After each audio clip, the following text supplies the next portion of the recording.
pozdrav svima, dobrodošli u drugi dio podcasta sa Markom Sršanom. Kao što smo najavili u ovom dijelu, više ćemo se baviti Markom, Techstarsom, akceleratorima općenito, kako oni funkcioniraju, čime se bave. Pa evo Marko, možeš li nam možda predstaviti što je to Techstars akcelerator?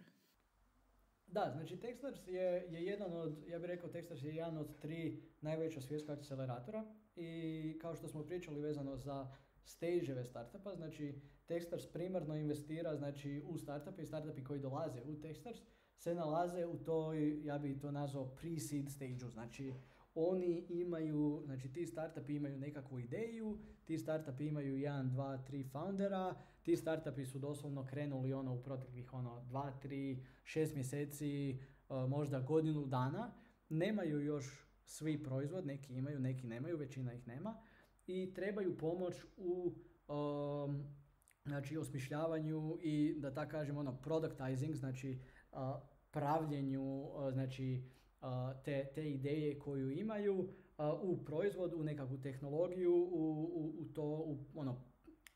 u primarne, da tako kažemo, u prve vrste znači nekakvog messaginga, u prve vrste nekakvog komercijalnog dijela, znači takve stvari. Znači to su startupi koji bi dolazili u Techstars. Sad, Techstars je poput YC-a, znači Y Combinatora u San Francisku, poput 500 Startupsa, koji isto ima hrpu programa po svijetu. Techstars ima jedno 30-ak, 40-ak, možda 50-ak i dalje, znači startup programa po svijetu i vjerujem da su to ovi koje si spomenula. Pri čemu u svakoj lokaciji, znači postoji u svakoj lokaciji koja je već navedena, postoje jedan od dvije vrste akceleratora, pri čemu je jedna vrsta je takozvani City program, znači generalan program, gdje bilo koji startupi, bez obzira na svoju industriju, bez obzira na svoj sektor, bez obzira na to od kuda dolaze i takve stvari, se mogu prijaviti i de facto konkurirati za investiciju.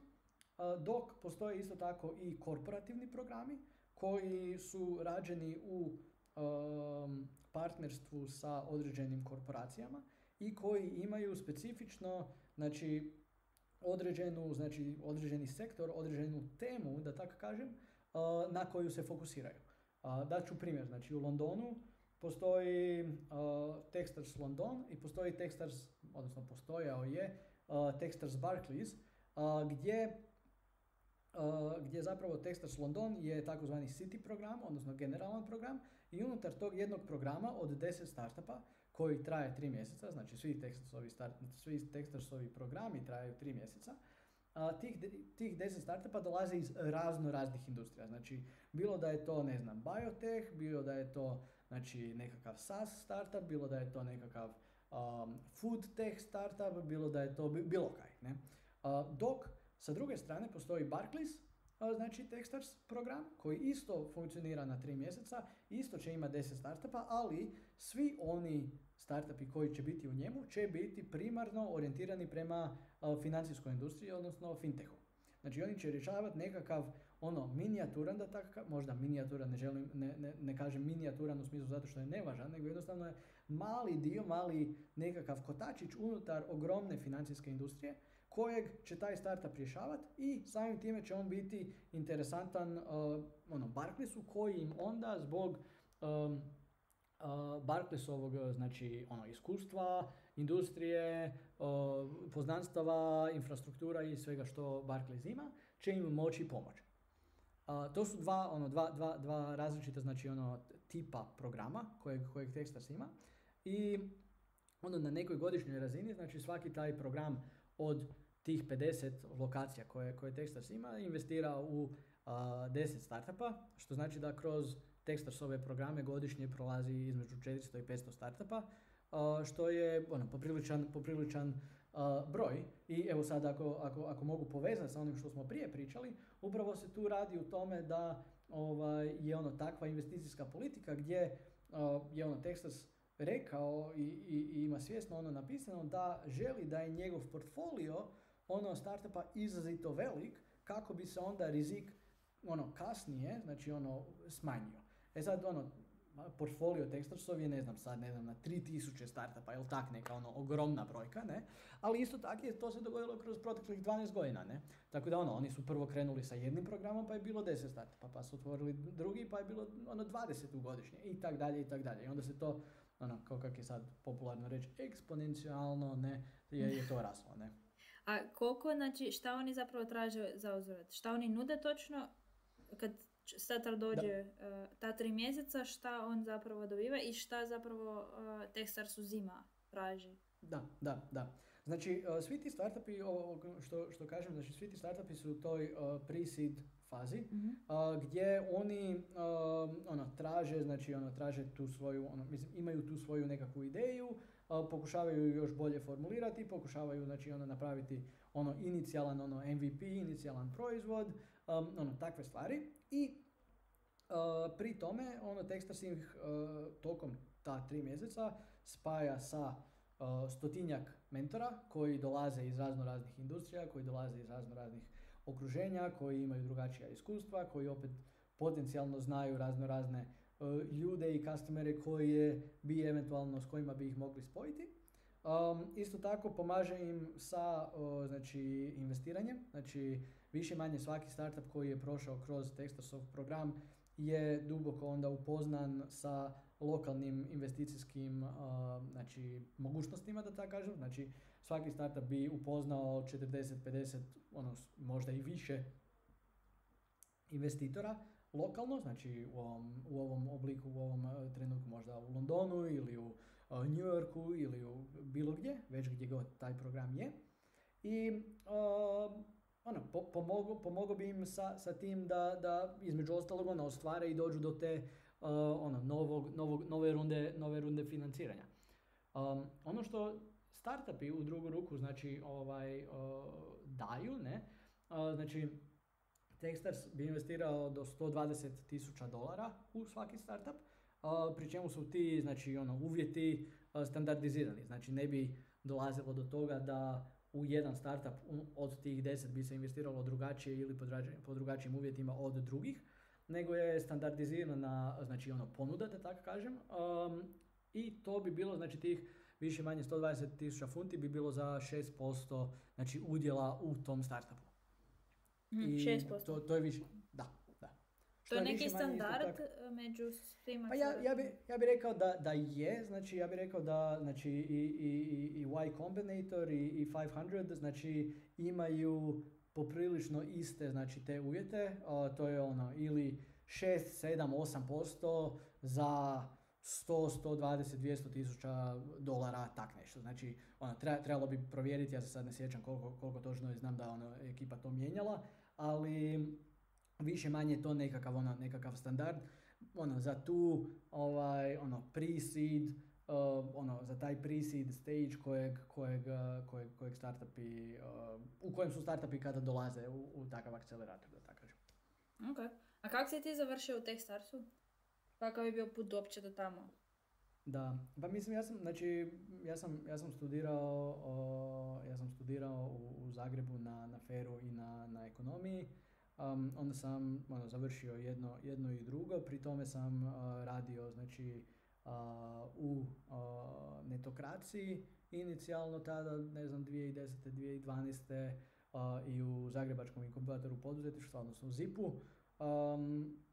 I tokom tih perioda smo organizirali hrpu znači, stranih konferencija. Nisu strane konferencije, nego lokalnih konferencija sa stranim investitorima koji su dolazili u Hrvatsku de facto vidjeti naše startupe. Znači, jedan od njih je bio, ne znam, od Seed Campa do Geeks on the Plane, kad je 500 Startups znači, došao u Zagreb. I kroz te organizacije sam upoznao dosta tih stranih investitora. I mene je dosta zanimala znači, ta venture capital scena i kako to funkcionira. I u Zagrebu tada realno, znači osim ponekih anđela, nije baš bilo znači, realno opcija za investiranje, ne, znači nije postojao fond, mislim da su postojali neki Bikro i različite druge organizacije koje su investirale ili možda više pomagale, znači startupima, tako da zanimalo me kako to funkcionira i onda sam se prijavljivao na hrpu pozicija, ne, i na kraju završio u Londonu. Ok, a sad kad gledaš unazad, kakvo je to bilo iskustvo rada tamo? Kako je izgledao jedan radni dan? Pa recimo sad kad si bio na ovoj poziciji direktora, šta to znači? Da, znači, bio sam tamo 5 godina, ne, i moji radni dani su, znači, ja bih rekao da su, taj moj posao je bio izrazito dinamičan, interesantan i različit, da tako kažem, zato što u svakom tom Techstarsovom programu, u svakom tom Techstarsovom akceleratoru postoje više manje dvije osobe. Jedna osoba je managing director koji je u jednu ruku pandan, znači onom general partneru, koji on osobno odlučuje u koji startup se investira, koji startup od tih 10 ćemo, odnosno koji startup od tih 1000 koji su se prijavili više manje za svaki program ćemo investirati da bi došli do zadnjih 10. I druga osoba je takozvani program manager, odnosno program direktor koji organizira, koji je dosta operativan oko, znači, organizacije tog akceleratora i organizacije svih drugih znači stvari koje taj akcelerator radi tokom godine. Znači mi smo funkcionirali na razini, znači tog jednogodišnjeg ciklusa, znači svaku godinu bismo imali jedan program od tih 10 startupa u koje bi investirali.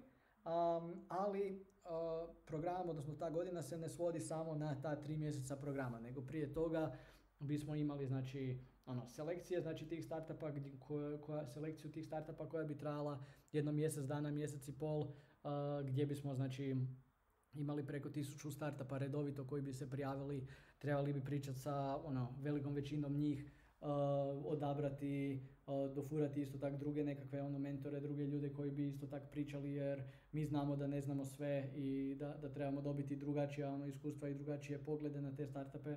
Onda prije te selekcije bismo imali 3 mjeseca gdje bismo mi aktivno išli van i tražili startupe, radili određene marketinške aktivnosti, da bismo rekli kako je Techstars odličan, kako je to dobar program, kako bi pokazali zašto uopće bi neko trebao doći u Techstars.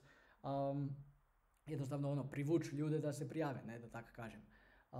I onda tokom cijele godine realno jedna od stvari je bila ta da imaš taj kontinuirani portfolio startupa i firmi koji su prošli taj program, kojih evo sad ima već 90, koji stalno neko nešto nužno treba i to ne kažem iz perspektive toga da te oni tlače, nego jednostavno ti njima želiš pomoći, ti njih želiš usmjeriti, ti njima želiš otvoriti neka vrata, ti njima želiš ih upoznati sa nekim investitorom za kojeg oni ne mogu doći do njega i takve stvari. Tako da, moj posao je bio izrazito širok i aktivnosti i rad su bile jako različite, da tako kažem. I hrpu toga sam naučio i hrpu toga sam iskusio i hrpu toga sa baš hrpom različitih ljudi, različitih backgrounda i iskustava sam radio i bio povezan i dalje sa baš hrpom njim sam i dalje dobar kolega, ako ne i prijatelj. Tako da izrazito dobro iskustvo je sve to, ja bih rekao, bilo. A koliko ljudi u tom nekakvom core timu takvog jednog velikog akceleratora? Pa znači Techstars ima, ili barem je imao, sad ne znam na kojoj je sad razini, ali imali su, znači, kad sam ja kretao je bilo, ne znam, 30 ljudi, 40 ljudi tad, ne znam, 2014. Kad sam otišao je bilo jedno 300-tinjak. Ne, tako da, kako je Techstars rasao, kako su novi programi, znači, bivali otvarani, tako je Techstars rasao. Ono što je realno, ono što je realnost je da svaki program, znači svaki od tih 50 programa koje Techstars je imao dvoje, maksimalno 3 ljudi koji su vodili taj program, znači koji su radili sve ovo tu što sam sad bio opisao, znači od znači tih nekakvih promotivnih, marketinških aktivnosti, kako bi došli do startupa, do selekcije startupa, do pripreme programa, do koordinacije unutar programa, gdje bi onda bilo tih 100-150 znači mentora, investitora, svih tih ljudi koji bi trebalo povezati, raznih edukacija prema startupima do opet znači vođenja tog portfolija od 50, 60, 70, 80 plus znači startupa koji su već prošli kroz program. Tako da jako mali, agilan, tim ljudi koji su konstantno su i konstantno rade stvari, da tako kažem, ne? Sad, nakon cijelog tog iskustva, koje su neke najbitnije stvari koje su tvoje preporuke za kad neko pokreće startup? Znači, koje su recimo tipa najveće prepreke ili najveće prilike, najveće challenge kroz koje ljudi možda nisu svjesni da će morat proći, a kasnije prežive kroz taj cijeli startup? Da. Ja mislim da jedna od stvari da možda i povežem sa Techstarsom, jedna od stvari, jedan od kriterija koje smo mi imali i koji dalje Techstars, ja mislim, ima prilikom selekcije tih startupa je, znači kakvi su to ljudi koji vode, kakvi su to ljudi, kakvi su to founderi, kakav je to tim, od kad se oni znaju, kad su oni počeli, kad su se upoznali, da li imaju zajedničko nekakvo iskustvo ili su se našli na cesti prije 3 dana i rekli joj, mi ćemo to nekaj raditi. Kak je uopće taj problem kojeg oni pokušavaju riješiti, znači svaki startup pokušava riješiti nekakav problem, pokušava dati nekakvu vrijednost na tržište i riješiti nekom nekakav problem, da tako kažem. Znači kak su oni došli do toga da taj problem uopće treba riješiti, koji je to problem, koliko ljudi ima takav problem i tak dalje, ali primarno mislim da je jedna od najvažnijih stvari je i svi founderi mislim da znaju je ko su ti ljudi s kojima ti founderi rade, koji je to tim s kojim će ti founderi prolaziti kroz dobre stvari, ali isto tako će prolaziti kroz poprilično teške trenutke, ne?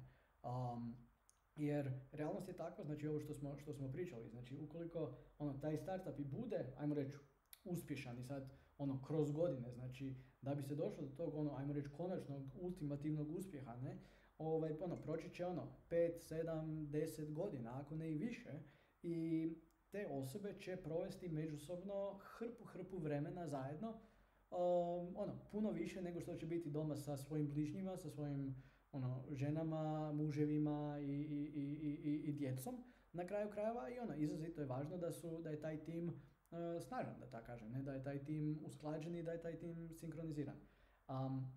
Tako da ljudi, možda najkraće rečeno, ljudi su najvažniji, da tako kažem.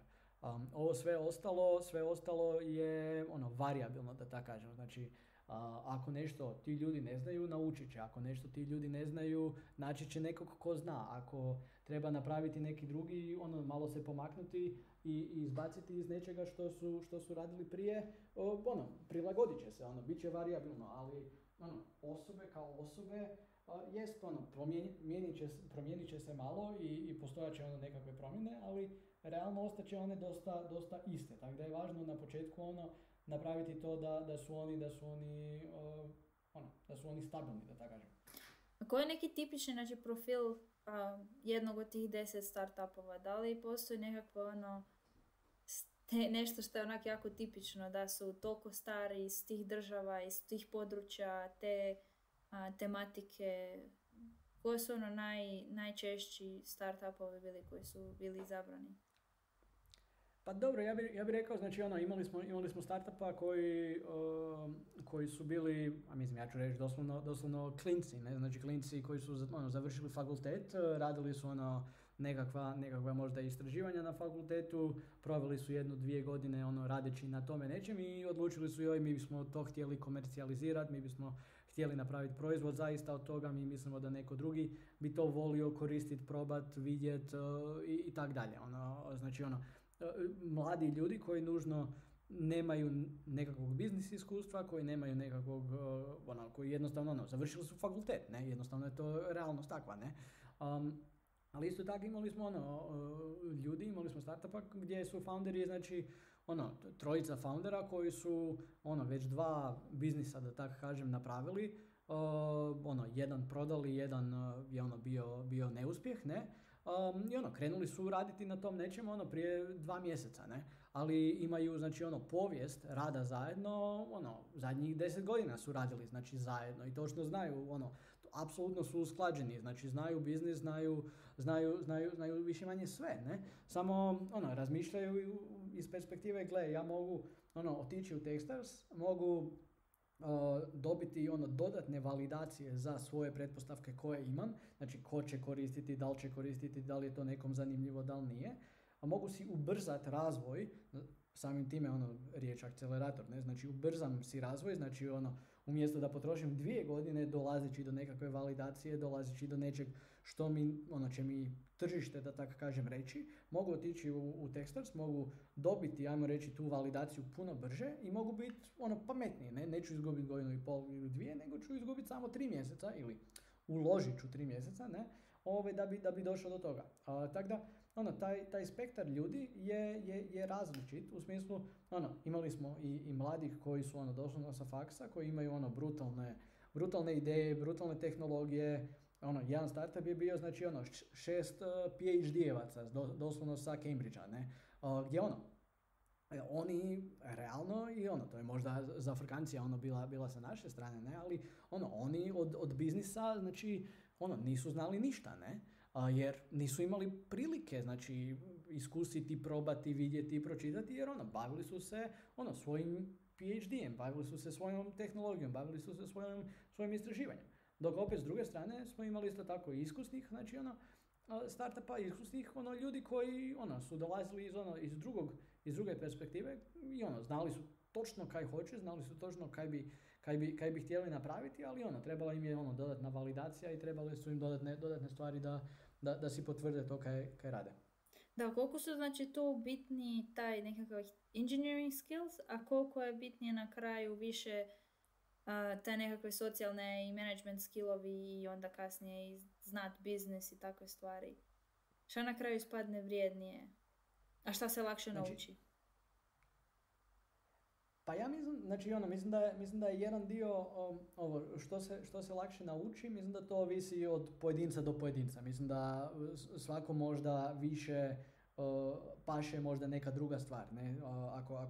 Ako je čovjek više tehničke naravi, onda će mu biti lakše naučiti neki novi možda programski jezik ili neku novu tehnologiju, nego naučiti kako se, ne znam, nositi sa stresom u kriznim situacijama ili kako biti na pozornici, ispričati nešto ili kako voditi sastanak pred 20 ljudi i takve neke stvari. Dok možda nekom drugom koji je možda drugačiji karakter, ima možda drugačiji, znači drugačiji background, bit će mu nepojmljivo da on sad ide učiti tehnologiju i možda da ide naučiti nekakav jezik ili kaj god, ali će mu biti izrazito normalno da stane ispred ljudi, ispriča i da kaže, gle, moramo ići u ovom smjeru ili gle, ovdje tu da dobar feedback nekom koji će biti konstruktivan i ići će u dobrom smjeru, a opet će biti kritički, ali će biti konstruktivan, tako da mislim da to ovisi dosta od pojedinca. Ono što ja mislim da općenito je jako važno je da kakva god to nekakva tehnologija, kakav god to proizvod bio, on mora, znači jedna stvar je, mora biti, da tako kažem, tražen u jednu ruku, znači da zapravo rješava taj nekakav problem kojeg neko ima, a druga stvar je da ti neki ljudi koji ga i koriste, da ga vole koristiti, da vide da tu postoji nekakva vrijednost za njih.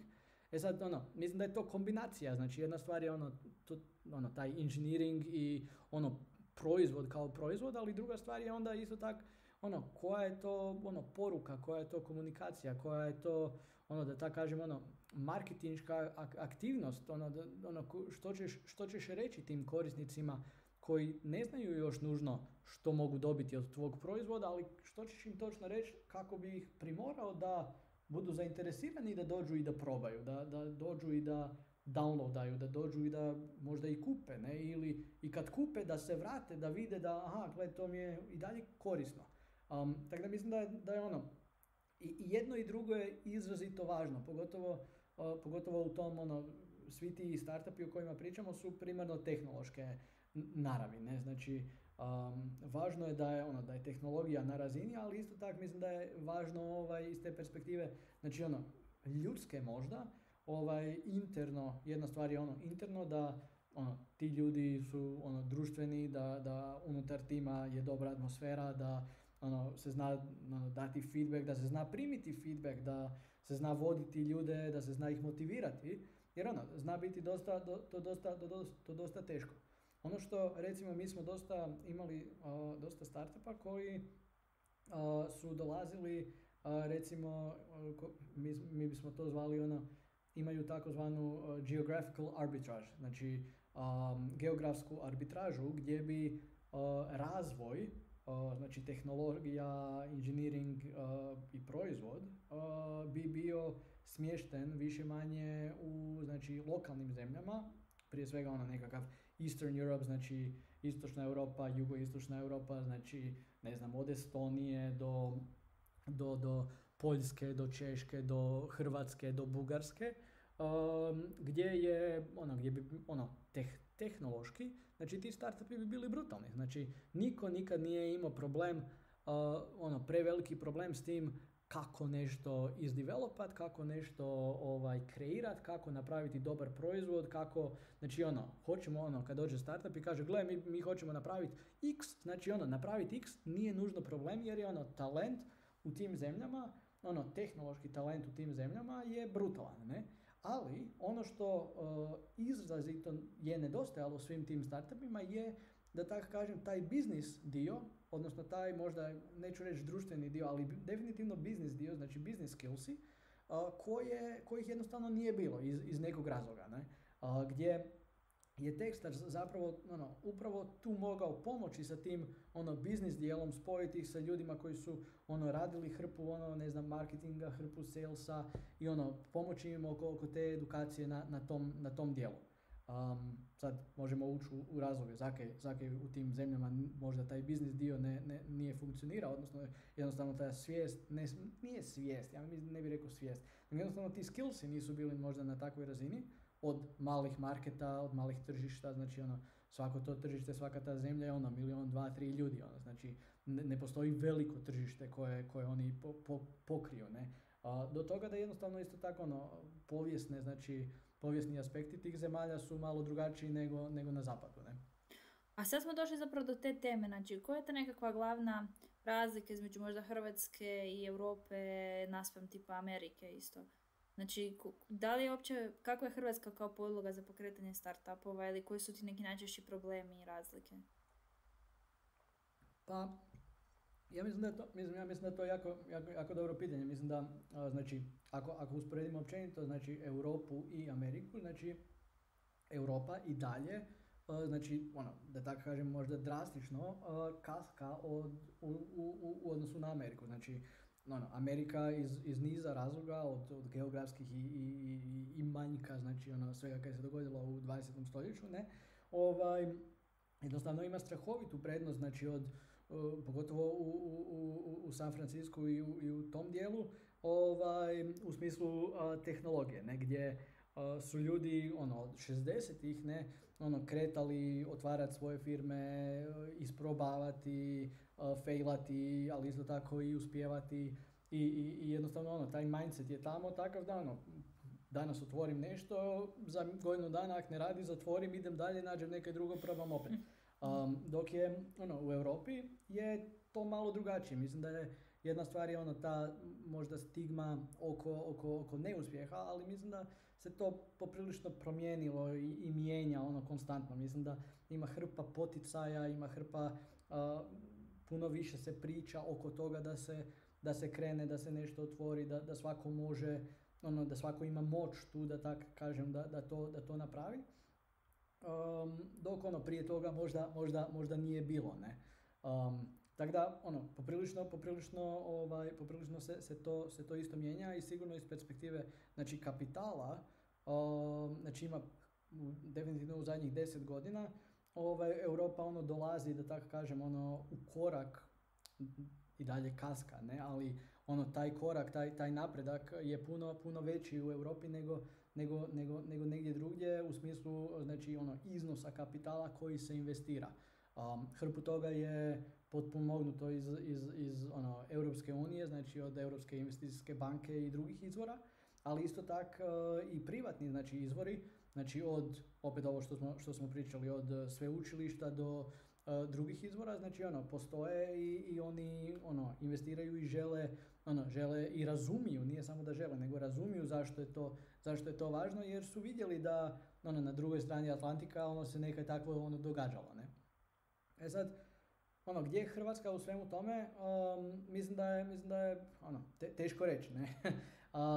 Rekao bi da možda je to isto tako u skladu i sa penkalom, ne? Ja bih rekao da u Hrvatskoj ima izrazito veliki broj jako pametnih i talentiranih i sposobnih ljudi koji samo inicijativno, da tako kažem, možda usprkos svemu, uspijevaju napraviti nekakve dobre stvari. Da tak možda općenito kažem. I to su inicijative, to su netko je skužio, aha, gle, ja bi to mogao, pa dobro, idem to probat napraviti, idem van, idem ovdje. I dosta je to možda napravljeno izvan sustava, da tako kažem.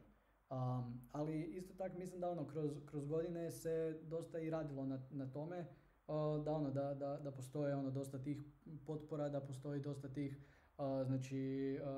dosta olakšanje u smislu administracije, u smislu otvaranja znači jednostavnog DOO-a i takvih nekih stvari, gdje to sve pospješuje i olakšava budućim poduzetnicima i budućim founderima. Naravno, ima hrpa još stvari koje treba napraviti, ali mislim da ide u dobrom smjeru, ali veliki put je i dalje ispred.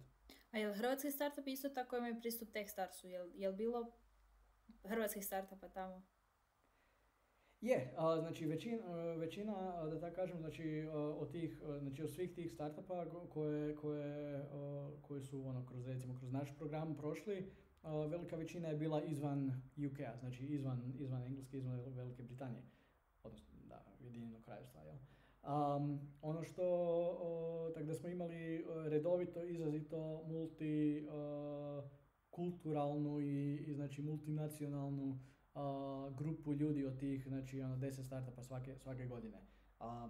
Opet kažem, Češke, Estonije, Bugarske, Portugala, Njemačke, kad bi neko iz Amerike došao, imali smo Južnu Koreju i tako, znači bilo je svega, ne. Između ostalog imali smo i 2 startupa iz Hrvatske koji su došli. Jedan je Memgraph, a drugi je Medbars. Znači, jedan i drugi Medbars je tad davno, mislim, prošao kroz ZIP, a Memgraph se de facto osnovao 2016. Tako da, iz te perspektive, znači, sve je, to je jedna od koristi i benefita ulaska Hrvatske u Europsku uniju, to što je svaki Hrvat, svaki startup founder u Hrvatskoj mogao onda otvoriti između ostalog firmu negdje vani puno laganije, puno jednostavnije i samim time imati pristup znači i investitorima, ali isto tak dodatnu kredibilnost prema korisnicima i drugim customerima. Jer primjerice, isto možda važno za reći iz te perspektive, znači prilikom pričanja sa investitorima, prilikom traženja znači investicije, investitori će gotovo uvijek htjeti da je taj entitet u kojeg investiraju, znači entitet čiji bankovni račun je taj na koji će oni uplatiti novce, ne, je ili UK ili US, znači Amerika ili Engleska. I iz niza razloga, znači jedan razlog je to što su to stabilna društva, iako dalo bi se sad raspravljati za jedno i za drugo, ali stabilna društva sa pravnim stečevinama i svim tim stvarima, regulativom koja funkcionira, koja se ne mijenja, plus realno da sad dođe američki investitor ili bilo koji investitor i kaže ja ću investirati u hrvatski DOO, ne, onda to znači da da njegovi odvjetnici moraju razumjeti hrvatski, što onak nije realno. B, moraju onda znači cijelu hrvatsku regulativu oko znači trgovačkog društva i svih tih stvari razumjeti i onda isto tako moraju pratiti kaj se događa, ne? Tako da obično velika većina znači tih svih startupa otvori znači takozvani top co, odnosno top company, odnosno taj HQ da tako kažem, znači entitet koji je glavni entitet, otvori ga negdje vani i u njega stiže kapital, u njega iz njega se radi sales i te sve stvari, a onda imaju lokalne znači podružnice gdje god one već bile. Kužim. A daj onda sad evo za kraj ispričaš malo o znači, Memgrafu, kako to da si tamo završio, čime se baviš i koji su ti planovi neki za budućnost? Generalni. Da, pa dobro, da, nakon tih 5 godina znači Texasa, bilo je pitanje što ću dalje i prije svega htio sam dobiti i razviti svoja iskustva i skill setove, da tako kažem, sa te, da tako kažem, druge strane granice, druge strane mreže, ne? Da. Pri čemu je to znači potpuno startup strana gdje se razvija startup i gdje ti radiš na razvoju, gdje ti radiš na organizaciji, gdje ti radiš na jednostavno buildanju startupa. Dečke iz Memgrafa, Dominika i Marka, sam znao još iz našeg vremena Fera. Znači zajedno smo studirali, iako ja sam malo stariji, oni su malo mlađi, ali zajedno smo studirali i oni su razina na kojoj je Memgraf je bila takva da je njima trebao neko ko je imao takav možda organizacijski skill set koji je imao dosta široki posao, koji razumije tematiku, da tako kažem, koji razumije znači background toga što ih možda i očekuje i što nas očekuje. Tako da krajem prošle godine sam se priključio Memgrafu kao CEO. Znači to je znači to je Chief Operating Officer, sad ne znam kako bi to na hrvatskom, to je operativni direktor, valjda, to bi se tako valjda nazvalo, ali nekak svi smo operativni, pa onda malo mi je to čudno reći. Ali moj posao je primarno organizacija, znači Dominik i Marko se primarno bave tehnologijom, primarno se bave tak da kažem prodajom, ali postoji čitav prodajom i customerima, ali postoji čitav dio koji kaže da imamo sad trenutno 15 ljudi u firmi, osigurali smo određenu investiciju prije par tjedana o kojoj ćemo ispričati malo više kroz sljedećih mjesec, dva. Imamo znači velike planove u smislu razvoja, ali isto tako imamo i velike planove u smislu tog pozicioniranja Memgrafa, u smislu pozicioniranja tog proizvoda i tehnologije prema tim krajnjim korisnicima i krajnjim kupcima. Znači Memgraf je graf baza podataka koja ima određena svojstva koje relacijske baze jednostavno nemaju i samim time kroz ta svojstva možemo raditi određene analitike i možemo raditi određene analize i doći do rezultata puno brže i puno jednostavnije nego nekim drugim načinima, da tako kažem. Proizvod, odnosno tehnologija je izrazito zanimljiva.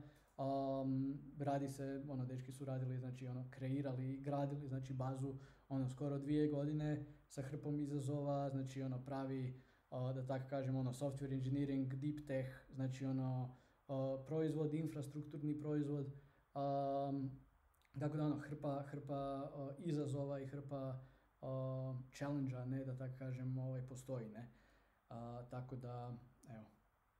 Ok, znači planovi su i dalje veliki sa Memgrafom.